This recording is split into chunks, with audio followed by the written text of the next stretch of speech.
Two big names double down on gold. We'll be asking Vince-Lanci on Reset coming up.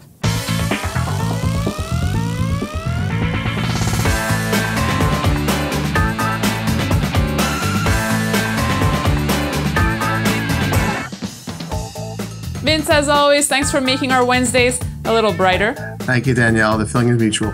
So, Vince, news coming out on Tuesday that billionaires John Paulson and George Soros both increasing their positions in the SPDR Gold Trust. What impact, if any, did it have on the gold price Wednesday? Well, it doesn't seem to be having much of an impact, at least directly today, or the announcement of it. Paulson and George Soros also added to his position. That came out in a filing about their GLD positions.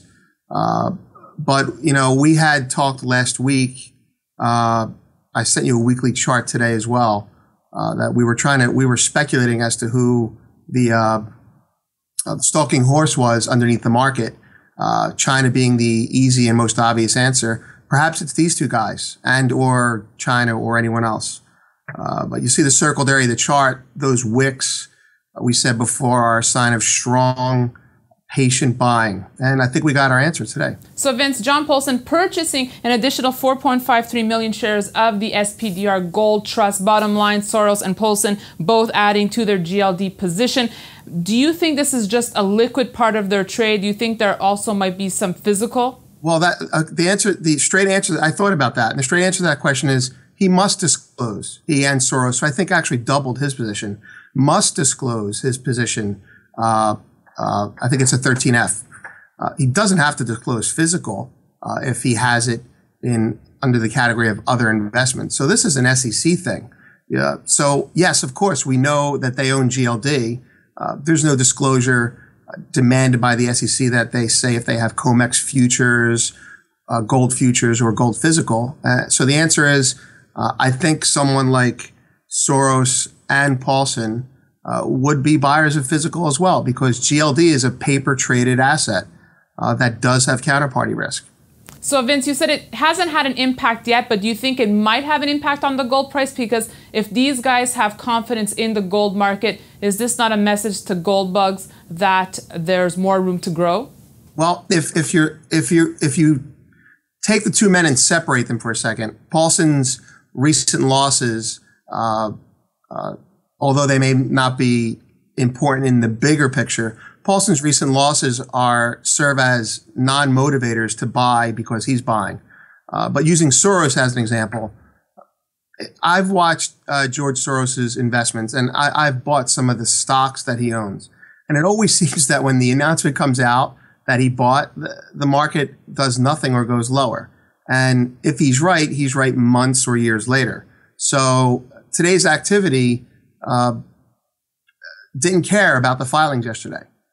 So it's certainly not a motivator for people to get into the market. But there's other factors as well. The summer doldrums, there's a lack of participants in the market. It's thinly traded. Those are all factors that could be dampening the enthusiasm for two big funds like that. So Vince, Paulson also bought more shares of Nova Gold Resources. Do you think we might see an impact on the price of this stock? Well, yeah, you might see. Look, I own shares in a company that he owns, and it's not a gold company. And I bought it cheaper than he bought it after it was announced that he bought it. And that's the mystery of the market. Should it help in the long run? Of course. But in the short run, I don't think the market really pays much attention to what he does. And that might be the short-sightedness of the market itself. All right, Vince, let's move on to our next big news item of the day. Goldman saying likelihood of a QE3 by end of year, very unlikely. Your thoughts? Yes, definitely a low chance through the end of the year, I think is what they were saying. They cited improvements in the economy, et cetera, et cetera. But a month ago, they were calling for one. So these things are flip-flopped on all the time. While I don't have any numbers to disagree or agree with Goldman, I'm just going to stick with what I said the last couple weeks. Bernanke's golfing. The end of the year is coming, and there's going to be no aggressive Fed action during a political season.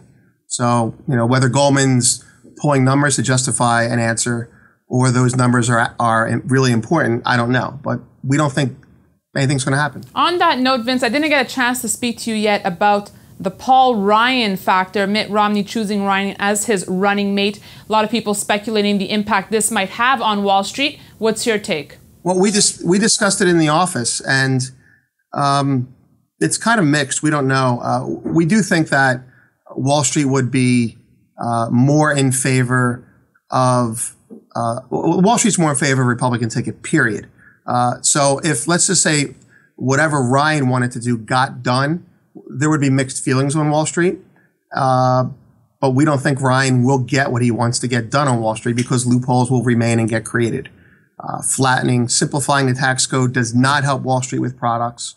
However, lowering tax rates does help Wall Street with products.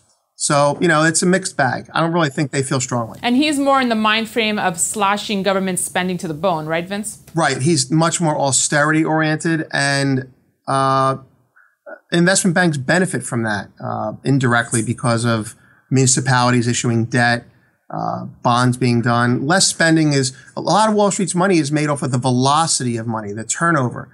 And the less money there is to turn around, the less order flow there is, the less liquidity, the less fees. So you'd have to look at this guy as not anti-Wall Street, but he's pro-Main Street, agree or disagree with him.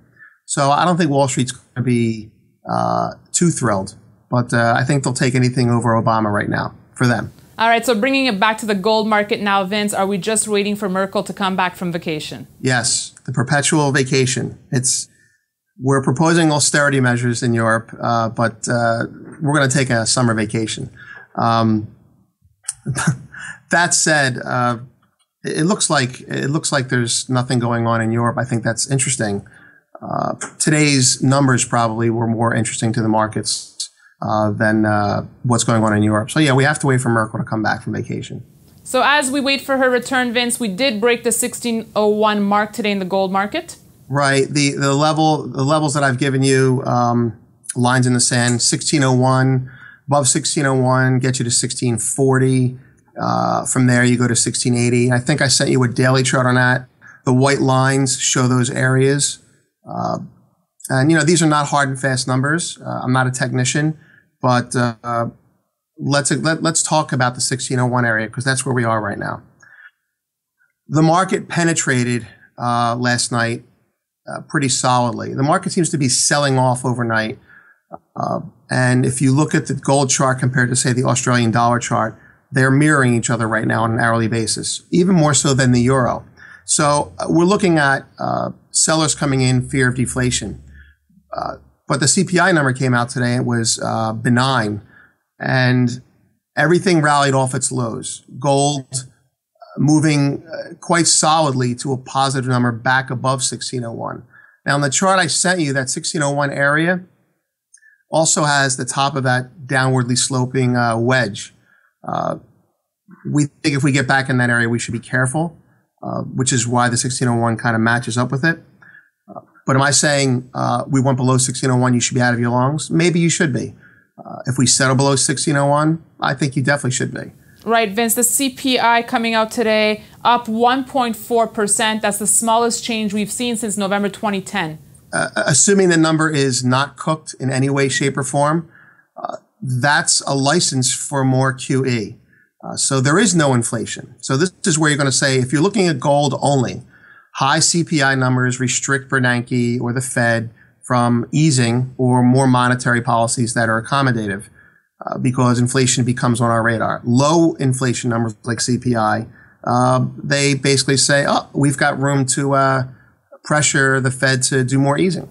So just a recap of what you said, Vince, low CPI number could mean a license for more QE. Bernanke's interested in jobs. Inflation's not even on his radar. They're targeting inflation right now. So inflation is not a problem for Bernanke until jobs have been created. And then if you're a gold bug, if inflation's a problem and he announces it, it's too late.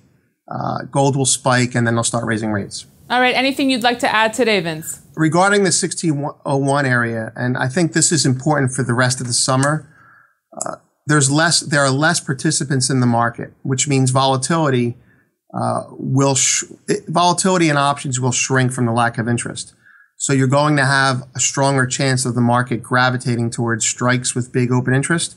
And the 1600 strike has large open interest and in gold, and the 2800 strike has large open interest in silver.